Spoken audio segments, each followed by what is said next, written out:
kita kembali ke um, Bagan. Ya, Noah punya 3 anak, Ham, Yafet, dan Sem. Kita sudah melihat yang di sebelah kiri, Ham memperanakkan Nimrod, dan kemudian dari Nimrod inilah maka muncul ya konsep penyembahan dewa-dewa, dewi-dewi, pagan, dan semuanya bermunculan di sana. Ya, itu kita sudah bahas. Ya, dari yang saya sebutkan dari awal itu. Nah, sekarang kita lihat sebelah kanan. Ya, di sebelah kanan, kalau Yafet nggak ada kelanjutannya, ya, Yafet nggak ada kelanjutannya, dia kelanjutannya hanya anaknya banyak begitu saja, ya, keturunannya banyak. Yang kita difokuskan oleh Firman yaitu ke arah Sem, anaknya Noah.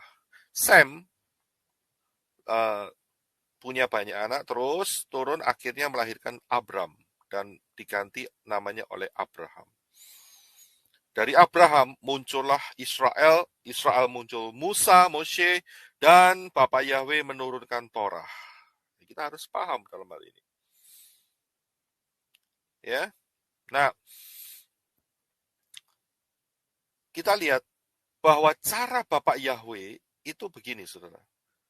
Bukan manusia yang cari Tuhan, tapi Tuhan Yahweh yang mendapatkan manusia. Ini penting.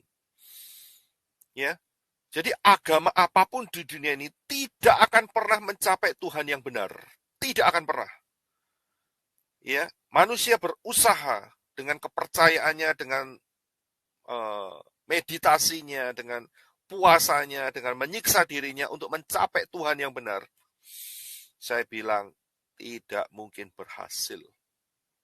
Ya, jangan pakai cara manusia, pakai caranya yang dilakukan oleh Bapak Yahweh, yaitu Bapak Yahweh sendiri yang turun ke dunia menemui Abram. Dia berfirman, Abram, tinggalkan tempatmu, tinggalkan sanak saudaramu, pergi ke satu tempat yang akan aku tunjukkan. Sampai di sana, dikatakan bahwa Yahweh menampakkan diri kepada Abram. Jadi, bukan manusia yang cari Tuhan. Tuhan sendiri yang harus turun ke dunia ini. Karena nggak mungkin manusia bikin jalan sampai ke Tuhan. Nggak mungkin. Yang mungkin adalah Bapak Yahweh buat jalan buat kita semua. Ya, paham ya? Nah, saya minta tolong untuk Ibu Kathy untuk menampilkan hybrid yang nomor 3. Ya, thank you. Ya, ini sama ya, yang seperti yang kita lihat tadi. Saya akan persiapkan punya saya.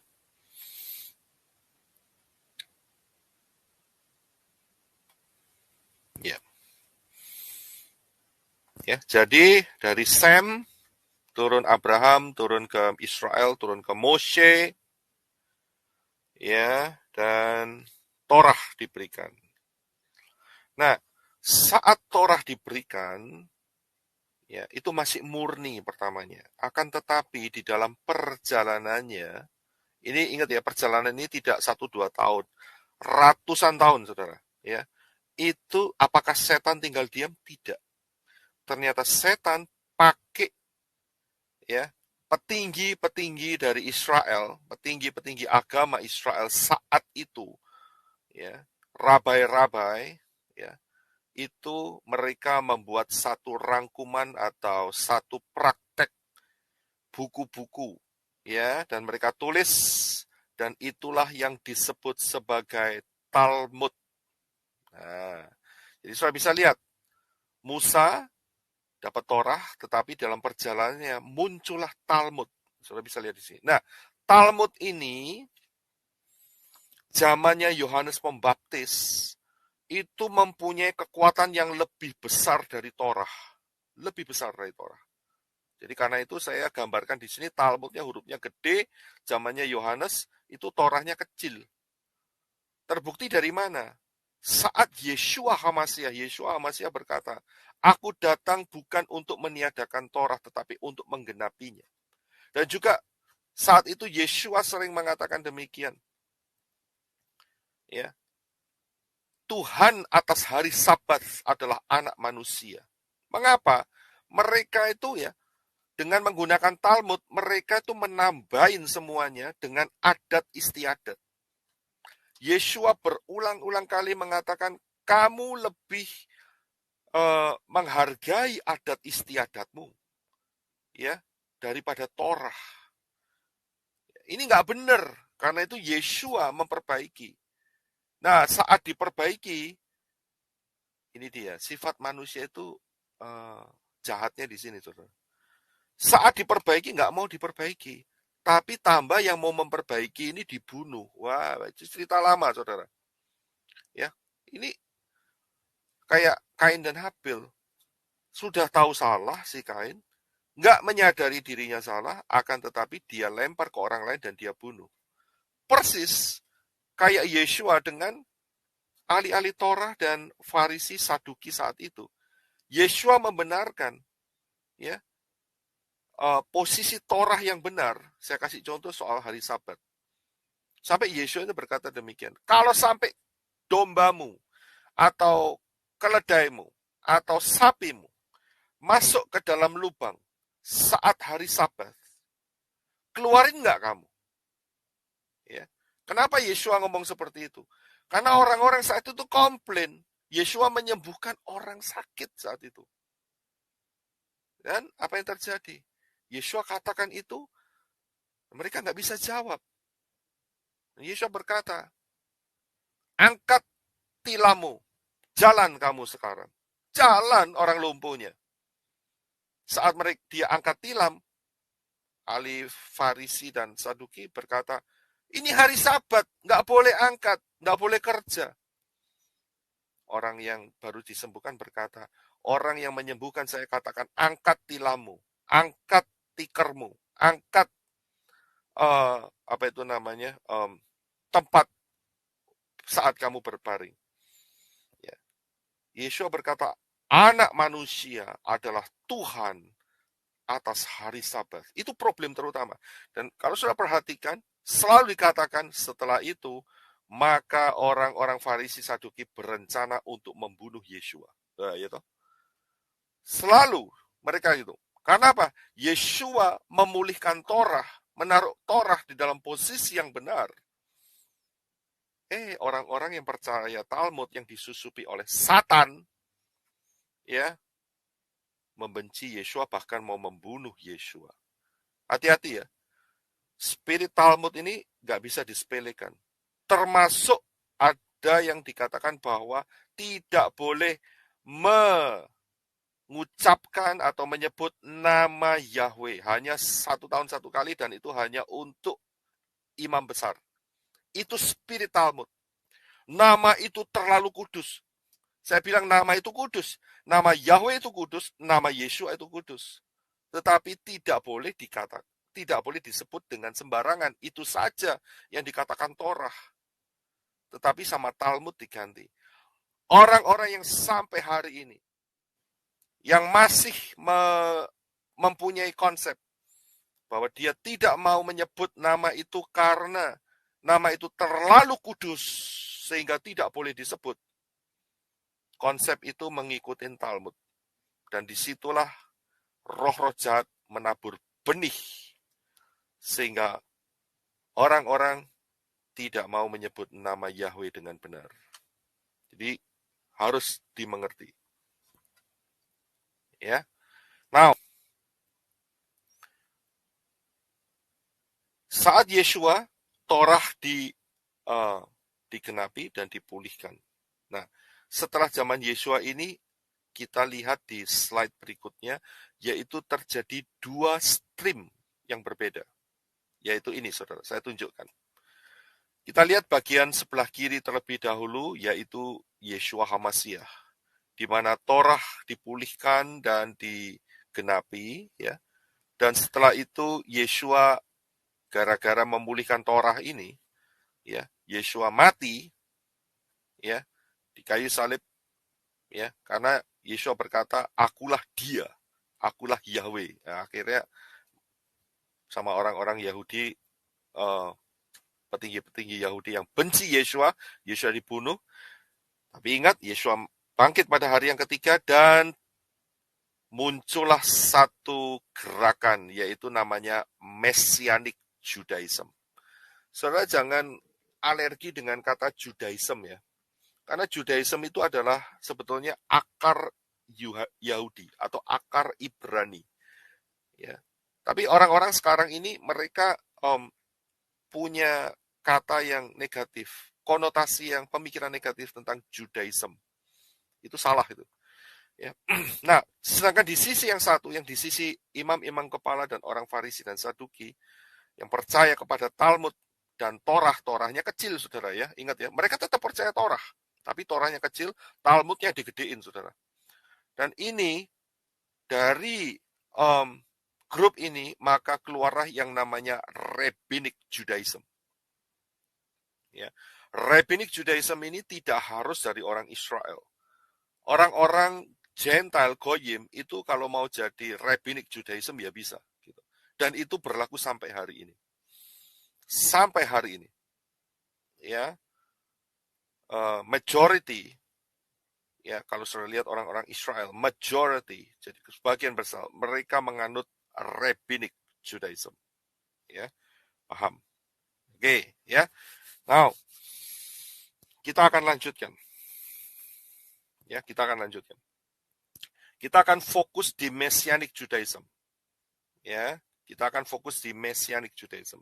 Ada apa yang terjadi di Messianic Judaism? Ya.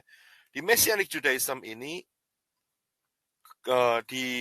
dibawakan oleh, istilahnya begini, stream ini ya itu dibawa oleh Rasul-Rasul Yeshua HaMashiach. Ya, -1, 12 -1, minus Yudas Iskariot. Ya, dan ditambah satu lagi. Mereka pilih Matias dan kemudian Bapak Yahweh pilih Rabi Saul. Ya. Nah, Messianic Judaism ini berkembang pesat sekali. Luar biasa. Ya, sehingga memberikan satu kekuatan yang luar biasa di komunitas saat itu. Saat itu Israel dikuasai oleh bangsa Romawi. Ya, dan bangsa Romawi itu memperbudak banyak bangsa, dan kekuatan Messianic Judaism itu berkembang di antara para budak. Kuat sekali. Saking kuatnya sampai sekian ratus tahun kemudian, ya, itu ada satu kaisar yang muncul, yaitu Kaisar Tintin, ya.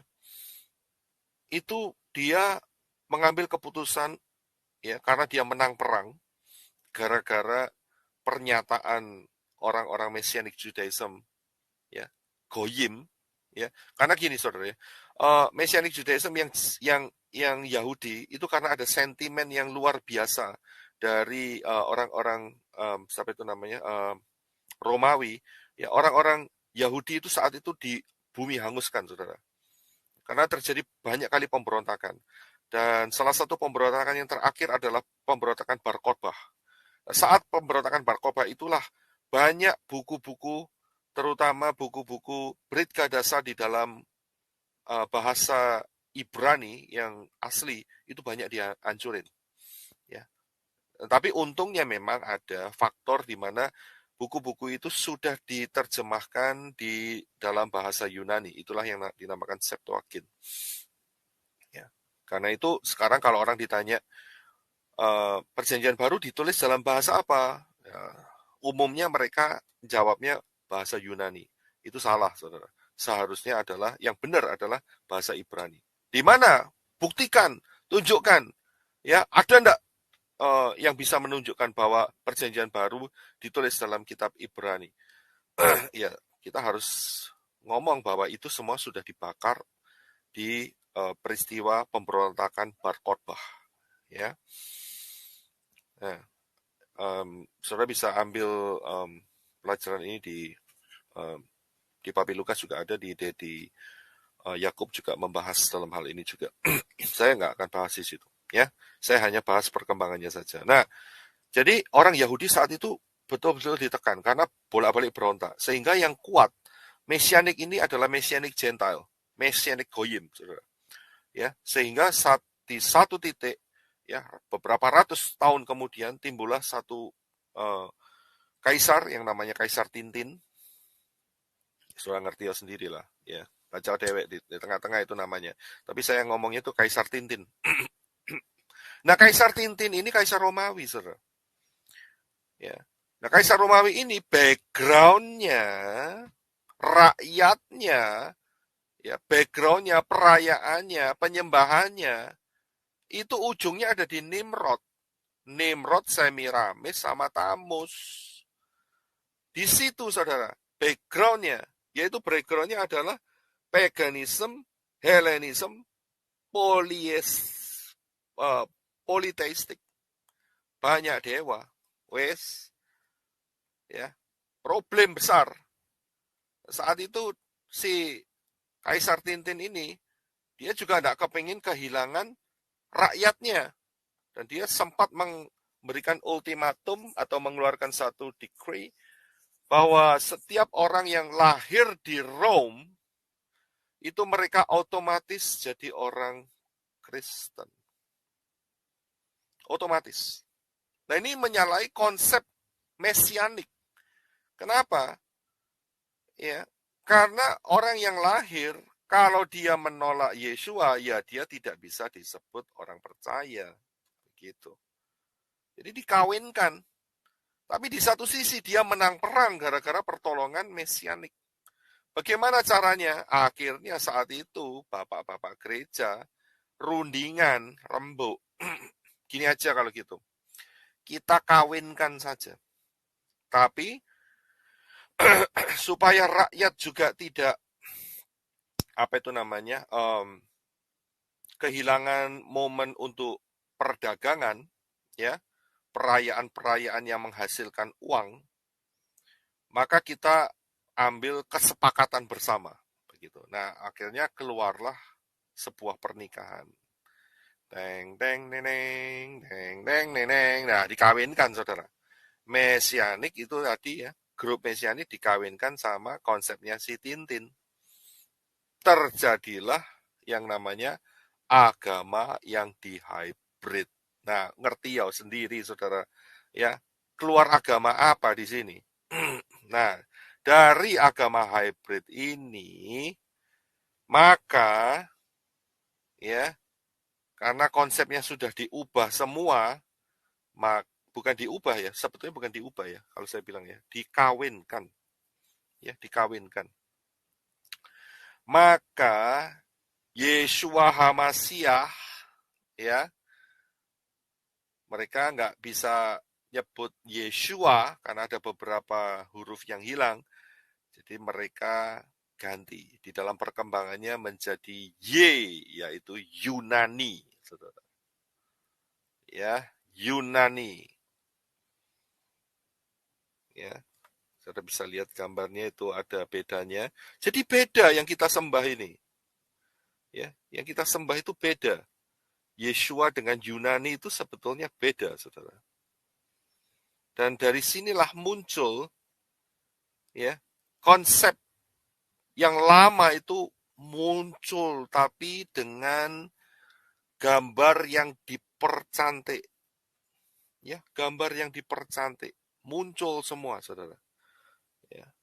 Wajah yang dipercantik itu muncul semua. Dengan konsep agama hybrid ini. Muncullah, nah ini dia. Ya, setelah ini, ya, ini konsep lama. Tadi saya udah jelaskan dari sisi Nimrod. Kalau nggak jelas, ulangin lagi, saudara. Ini dari sisi Nimrod. Ya, saudara bisa lihat. Ya, dulu yang digendong, yang kecil namanya Tamus. Sekarang yang digendong, yang gambar di tengah, namanya siapa? Yunani kecil. Begitu, ya kan? Dulu ibunya namanya Semiramis. Kalau di sebelah kanan ada gambarnya dari Mesir, itu namanya Isis. Iya kan? Nah, yang di tengah siapa namanya? Nah, hurufnya mem. Begitu saja. Iya kan? Saudara ngerti. Mem sama Yunani. Begitu. Tapi konsep ini nggak ada di dalam Tanak dan Brit Kadasa, nggak pernah ada. Ya.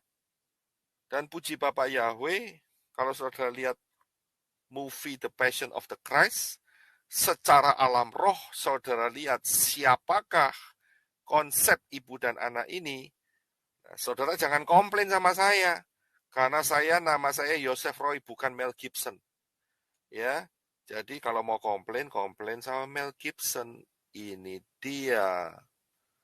Roh di balik ibu dan anak ini siapa? Lihat toh sendiri Passion of the Christ. Itu ada di sana, saudara.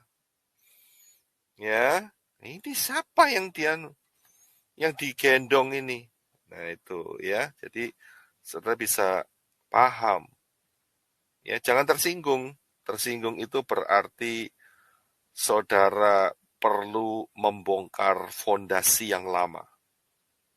Ya, fondasi yang lama harus dibongkar supaya penyembahannya bukan kepada si tuyul ini, saudara.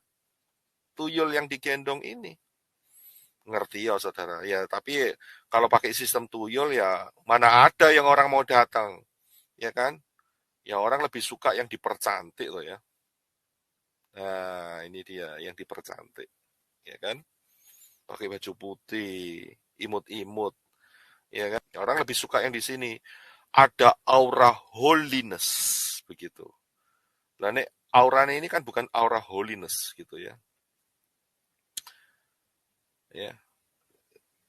Kalau yang ini auranya adalah kekudusan, holiness. Kalau yang ini auranya kekudisan. Ya, jadi beda, kudus dan kudis. Jadi saudara paham ya. Nah, selain itu konsep apa lagi yang muncul? Yaitu konsep Ratu Sorga ini muncul lagi, saudara. Queen of Heaven. Wow, tapi lebih cantik, saudara. Ya, lebih cantik, lebih elegan. Ada merpatinya di atasnya. Wah, diurapi oleh the Trinity. Ya. Jadi konsep ini muncul, saudara. The Trinity, wah, Ratu Sorga. Queen of Heaven. Ya. Saya berikan slide-nya lagi. Itu ada yang Guadalupe, Queen Heaven, dan sampai ada yang mengeluarkan air mata darah. Patungnya keluar air mata darah. Bagi roh-roh jahat mah gampang ini mah. Ya, ini mainan kecil ini. Ya, patung bisa keluarin air mata darah. Jangan di 8360 gitu loh sama setan, ya. Kita harus JNAS. Jangan 8360, ya. 8360 atau 8390. Nah, seringkali konsep ini juga diambil dari katanya mereka. Diambil dari Wahyu 12 ayat 1. Saya bilang ngawur. Bukan. Ya, perempuan ini tidak sama dengan Wahyu 12 ayat 1. Saya tegaskan, bukan. Ya, ini adalah konsep Semiramis. Yang sebelah kiri atas, ya, anaknya yang kecil tadi sudah jadi dewasa, saudara. Ya, udah jadi dewasa. Ya, jadi, tetapi ibunya juga sama. Ini konsep-konsep. Yaitu tadi Semiramis, Tamus, Nimrod, Semiramis dan Tamus. Ya, apakah ini satu kebetulan? Kalau di apa itu namanya kantor pusatnya mereka di depannya mereka kasih potlot atau apa itu potlot? Potlot mah bahasa Surabaya. Pakai tiang ini, ya. Tiang ini itu ada obelis, itu ada di V, ya, di kota V, di Roma sana. Apakah ini satu kebetulan? Loh, yang disembah itu sopo gitu loh. Yang disembah itu siapa gitu loh. Kok lambangnya dia ada di sini tuh ngapain di alun-alunnya ini di apa tuh alun? Di pelatarannya itu ya. Kok ada lambangnya yang lambang Mesir kuno ini? Emangnya siapa yang disembah? Ya. Walaupun di atasnya dipercantik, saudara. Dikasih huruf taf. Di atasnya ada huruf taf, saudara. ada salibnya. Dipercantik. Itu kan cuman istilahnya itu lipstiknya saja. Tapi originalnya kan tidak di situ. Originalnya kan ya yang dari Mesir itu. Obelis itu. Ya. Kemudian pakaiannya sekarang. Lihat aja topinya, penutup kepalanya. Apa bedanya dengan Dagon?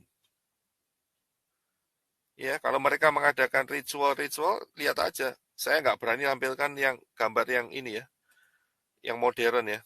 Nanti problem ya, repot nanti.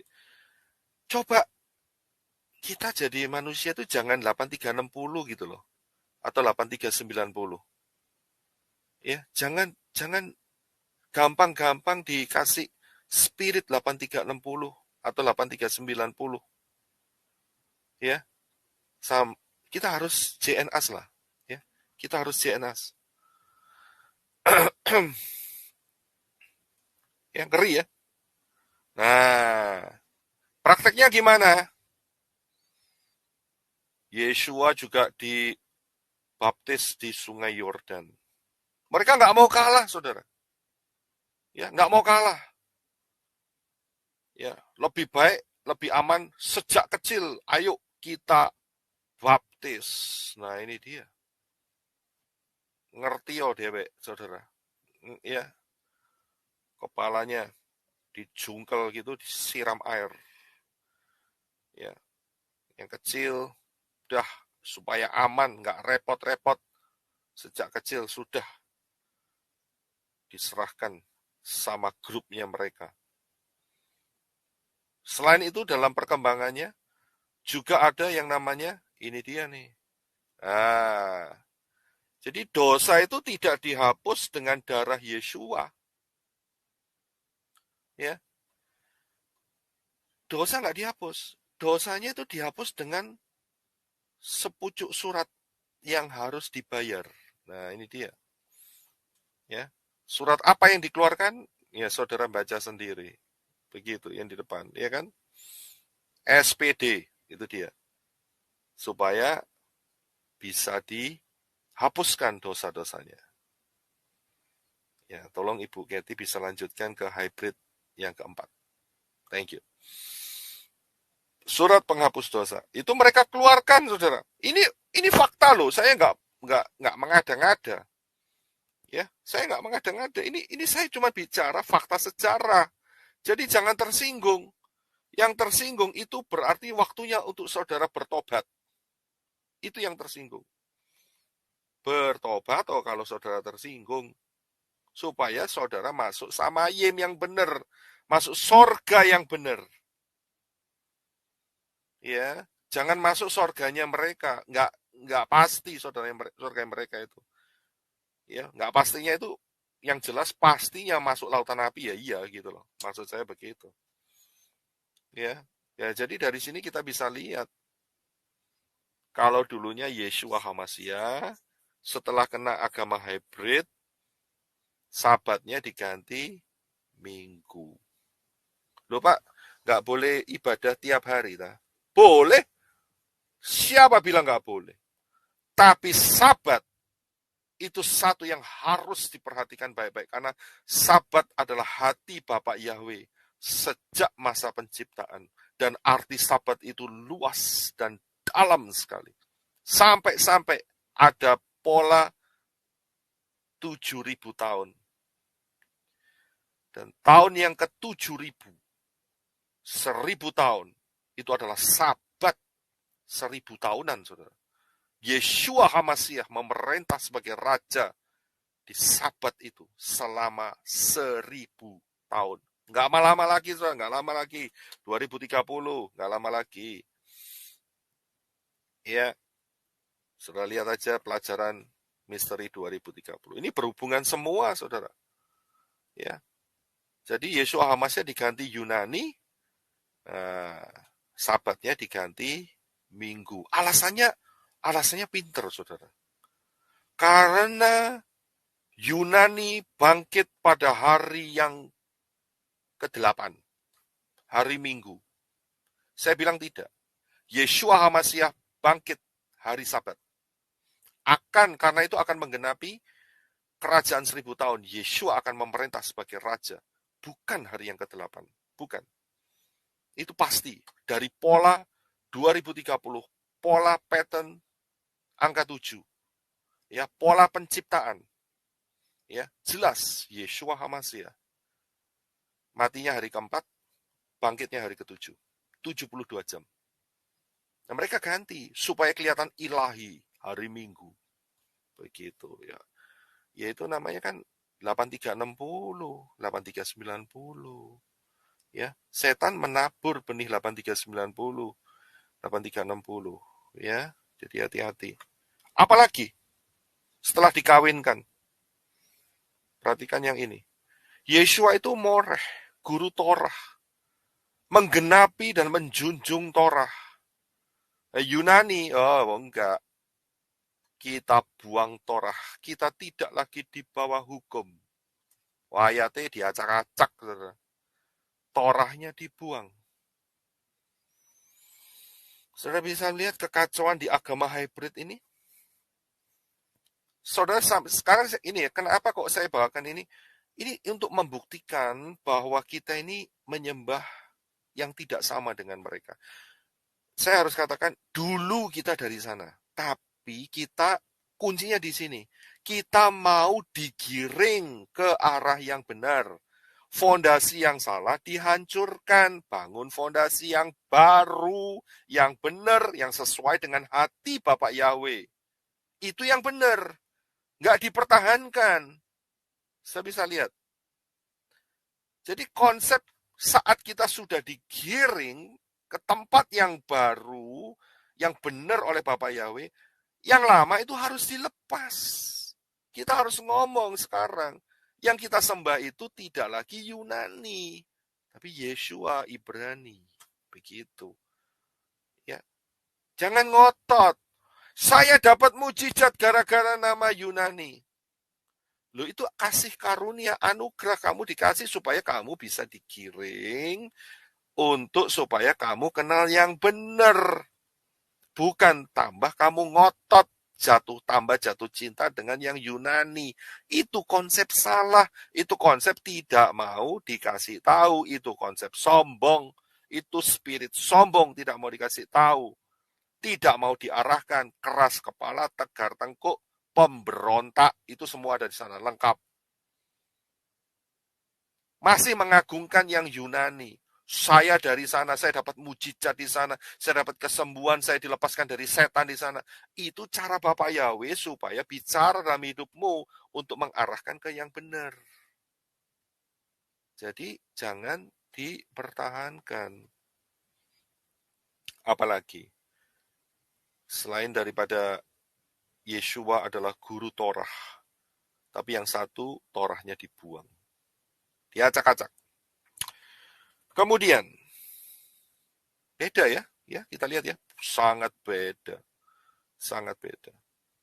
Sekarang gini aja deh, Yunani sama dengan, boleh nggak kalau disamakan dengan yang namanya Isa? Boleh nggak? Pasti yang Yunani ngomong, sebagian besar nih ya, ngomong tidak boleh. Kenapa?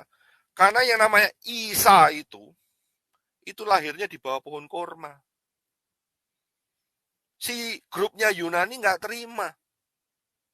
Yeshua lahirnya di Bethlehem. Si Yunani nggak pakai Yeshua, sorry. Keceplosan.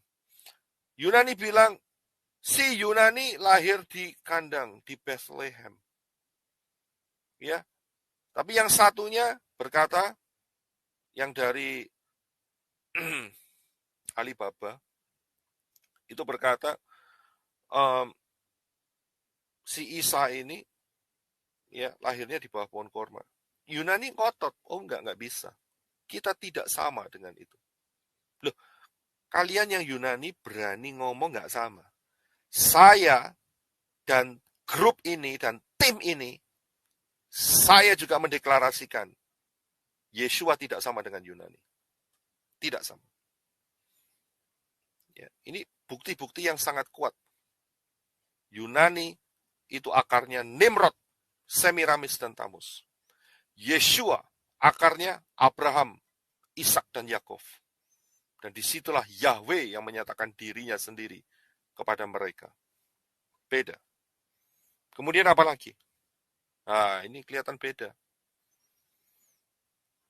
Ya. Lahirnya Yeshua HaMashiach 15 Tisri, Sukot. Yang Yunani 25 Desember. Beda. Mosok nggak bisa lihat sih beda tanggal. Ya kan? Sudah gitu ditambahin apa lagi?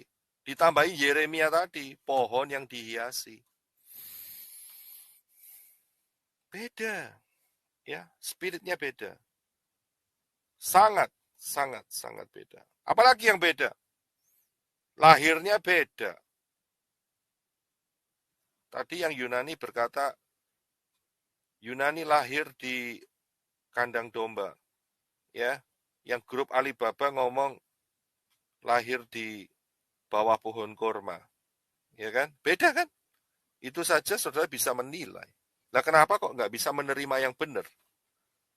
Ya, kita hari ini bukan menjelekkan, tidak. Kita mengasihi saudara semua. Kita mau supaya saudara kenal yang benar. Jangan 8360 atau 8390. Kita harus CNS. Ya. Matinya gimana? Matinya 14 Nisan, Yeshua HaMashiach. Hari keempat, Pesah, Paskah. Ngomongnya Paskah ya, Indonesianya. Tapi buat Yunani ngomong apa? Matinya kapan? Jumat. Hari keberapa? Hari ke-6. Beda. Ya silahkan kalau Yunani mau mati hari Jumat. Buat kita, Yeshua HaMashiach mati hari keempat, Rabu. 14 Nisan. Ya. Dan mereka ngomong, bangkit. Sama-sama bangkit. Iya, saya tahu, bangkit. Tapi buat Yunani ngomong bangkitnya itu namanya Paskah. Kita ngomong ngawur. Ya, karena kita tahu kebenaran Paskah itu kematiannya. Ya, tertulis di dalam Keluaran, Imamat, tertulis semua. Ya. Kamu harus ambil domba itu dan memeliharanya sampai hari yang ke-14 dan sebelum petang kamu harus menyembelihnya. Jadi 14 Nisan. Tapi mereka konsepnya diacak-acak, saudara. Ya, paham ya?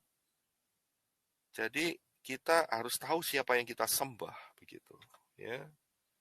Nah, saya tambahkan ini.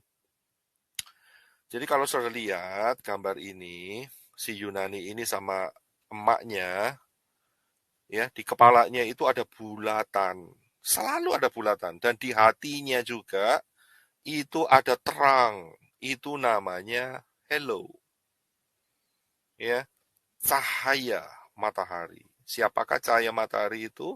Nggak lain adalah si Nim tadi, Nimrod, ya kan?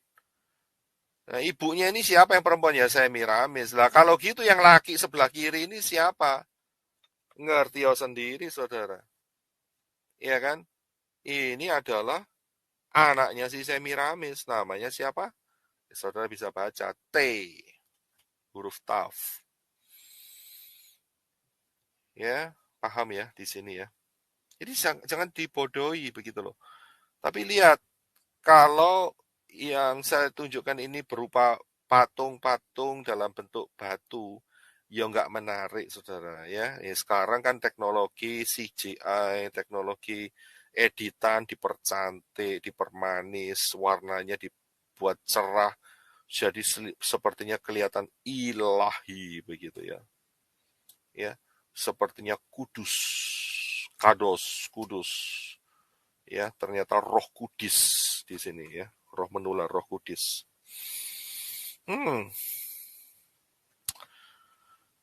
Ya, jadi now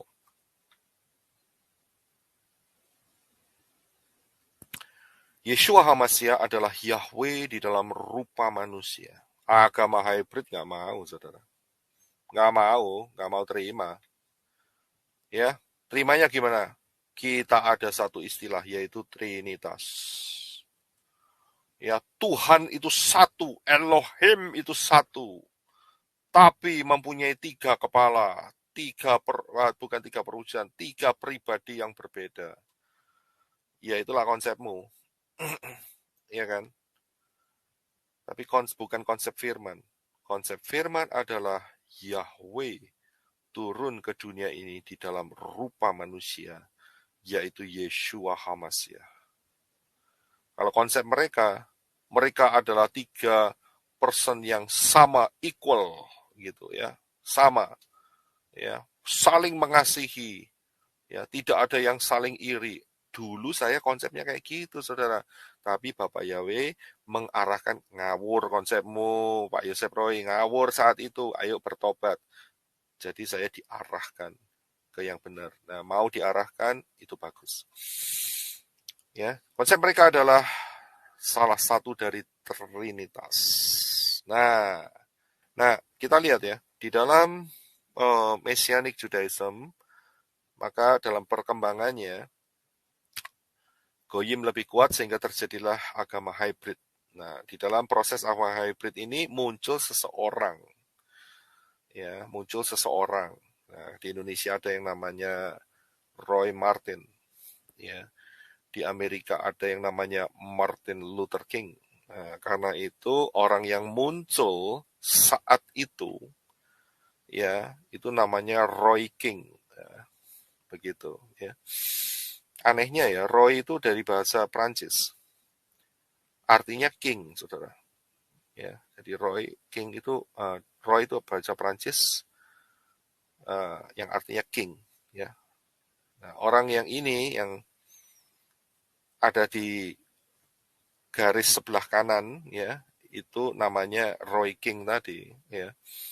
Dari situ dia tidak setuju dengan surat SPD tadi. Dengan konsep bahwa pengampunan dosa itu harus diberi surat. Dia nggak setuju. Protes ya. Nah, itu dia, ngerti ya, protes. Dia juga dalam perkembangannya nggak setuju, ya, beberapa hal, yaitu kitab suci itu yang boleh baca hanya imam-imam. Nggak setuju dia. Ya, gara-gara nggak setuju itu problem besar. Akhirnya dia dikeluarin dan terjadilah grup. Yaitu grup apa? Ya, saudara bisa lihat nih. Nomor 1, 2, 3, 4, 5, 6, 7, 8, 9, 10, 11. Itu ada nama-nama Indonesia nggak ya? Oh ada, tapi saya singkat ya. Saudara paham ya? Ya ada, ya saudara baca sendiri lah ya. Nomor 1, nanti jadi nggak timbul masalah ya. Jadi nomor 1 sampai nomor 10, 11, 12, 13, dan seterusnya, saudara. Ya, sayangnya Roy King ini dia tidak kembali ke pola Ibrani. Tapi memang nggak bisa disalahin, saudara. Karena apa? Saat itu, ya, Tanak dan Brit Gadasa itu semua udah diganti Septuagint. Saya nggak bisa nyalahin, wah kok nggak mau kembali ke pola Ibrani. Dia mungkin nggak ngerti juga, gitu loh. Tapi ini adalah cara Bapak Yahweh untuk menggiring dari agama hybrid itu. Roy King harus keluar dari sana, ya, harus keluar dari konsep yang salah itu. Ini cara Bapak Yahweh, ya. Dan dari situ keluarlah, yaitu, ya, yang nomor nomor 2, ya, yang nomor 2 itu adalah grup yang menentang, ya, bayi yang disiramin air itu ditentang. Itu startnya dari sana, saudara. Jadi kalau saudara lihat hari ini banyak orang yang dibaptis dengan cara yang benar, itu grup yang nomor 2 itu yang memulai. Saya kasih tahu ya, grup yang nomor 2 itu kuat sekali di Amerika. Di Indonesia ada. Di Indonesia ada. Ya, yang nomor 2 itu sangat strong sekali. Ya, untuk menyuarakan bahwa bayi itu tidak boleh itu tadi dibaptis tadi. Ya, tapi sayangnya dalam perkembangannya, Nomor 2 ini itu lebih berfokus membela Yasir Arafat. Ngerti ya, saudara? Ya, membela grupnya Yasir Arafat. Itu nomor 2. Selanjutnya, dari Roy King ini juga terjadinya pembentukan yang namanya, ini dia, ya, Seventh Day Adventist. Ya, tapi fondasi Seventh Day Adventist saya harus kasih tahu sama saudara ya. Itu fondasinya adalah dia percaya kepada Trinity. Ya, itu yang pertama. Yang kedua, mereka menolak hukuman kekal atas manusia. Jadi mereka berkata tidak ada lautan api. Tidak ada. Jadi manusia mati, ya selesai. Itulah hukumannya. Ya. Nah, kalau gitu ada kebangkitan, ada kebangkitan. Dan itulah orang-orang yang diridhoi oleh Bapak Yahweh, yaitu yang akan dibangkitkan kembali. Saya harus pakai kata seperti itu supaya gampang. Itu yang dapat favor dari Bapak Yahweh melalui jalan keselamatan oleh si Yunani. Ya, tapi konsepnya sama. Mungkin saudara tanya, loh Pak Roy, kok bisa tahu Seventh Day Adventist? Saya SMA saya di sana. Dan puji Bapak Yahweh, melalui SMA di sana, saya dapat Ibu Hadasa Fangfang. Ya, saya dapat istri yang luar biasa. Yang sangat mendukung, mendoakan kita semua, mendoakan JNAS. Ya, luar biasa sekali lah. Ya, dan itu ajaib buat saya. Ya, ajaib, sangat ajaib. Banyak miracle, ya, banyak mujizat. Karena saat ketemunya dengan Ibu Hadasa Fangfang, saya ada di SMA saat itu. Ya, enak. Jadi saat itu kalau hari Sabtu libur, saudara. Ya, karena saya Pantai Kosta saat itu, ya, teman-teman saya berkata, "Loh, kamu Sabtu nggak sekolah?" "Enggak." "Kenapa? Libur." "Loh, kok enak libur?" "Iya, enak." "Ngapain aja sekarang?" "Iya, buat pacaran," saya bilang gitu. Ya, ekstra waktu. Ya.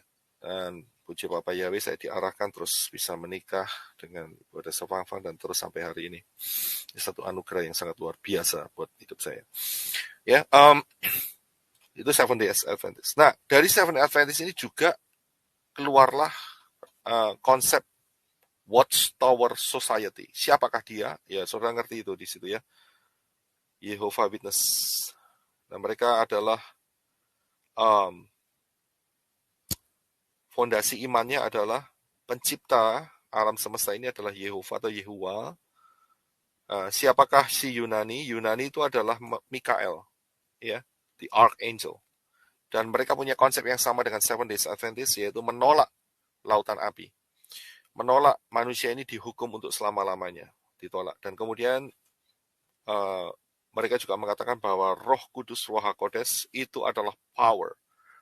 Ya, bukan Bapak Yahweh sendiri. Bukan. Tetapi itu adalah power, itu adalah kekuatan, kayak listrik begitu, saudara. Ya.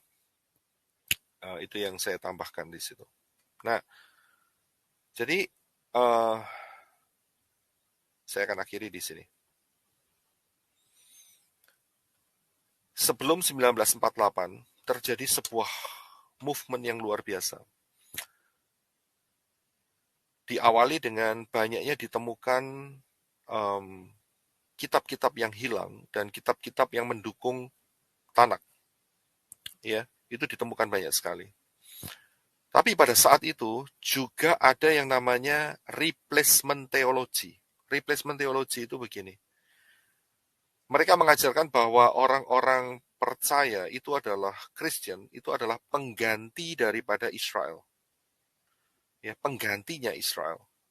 Nah, saat 1948 Israel merdeka, sebagian dari grup ini kaget, terkejut.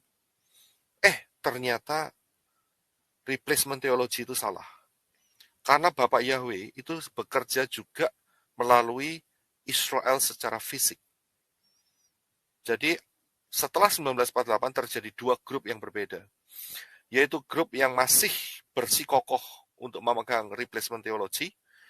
Dan grup yang satunya adalah grup yang mengatakan replacement theology ini salah. Nah, dari perkembangan dari grup yang mengatakan salah ini, ya kan, itu keluarlah satu movement, yaitu messianic. Jadi movement ini kembali lagi, saudara. Ya, dan juga orang-orang yang rabbinik yang saudara lihat tadi ya, bagian di atas, itu mereka menyadari bahwa juru selamat dunia ini adalah Yeshua. Yeshua, bukan Yasua ya. Yeshua, Yod Shin Waw Ayin. Yeshua. Dan terjadilah movement dari dua pihak. Movement dari Jew atau dari Yahudi, dan juga movement daripada Goyim, Gentile. Sama-sama dua-dua ini kembali ke akar mesianik. Dan ini terus terjadi sampai hari ini. Sampai hari ini. Jadi inilah fondasi yang benar. Yaitu mulai dari Adam menuju ke Noah, dari Noah menuju ke Sem, dari Sem menuju ke Abraham, dari Abraham menuju ke Moshe, Torah, dari Torah Moshe menuju ke Yeshua HaMashiach, dari Yeshua HaMashiach menuju ke Mesianik. Ini adalah jalur yang benar.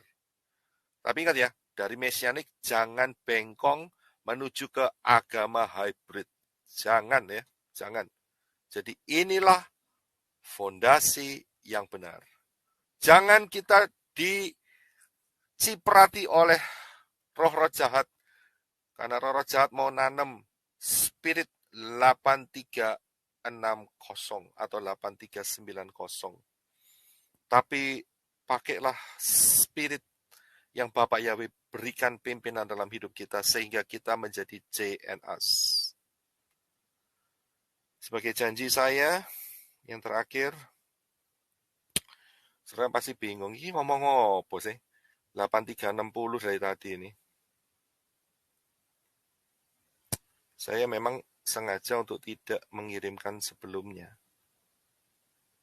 Jadi, ya, Ibu Keti cengar-cengir, ini tadi ngomong apa sih 8360 ini?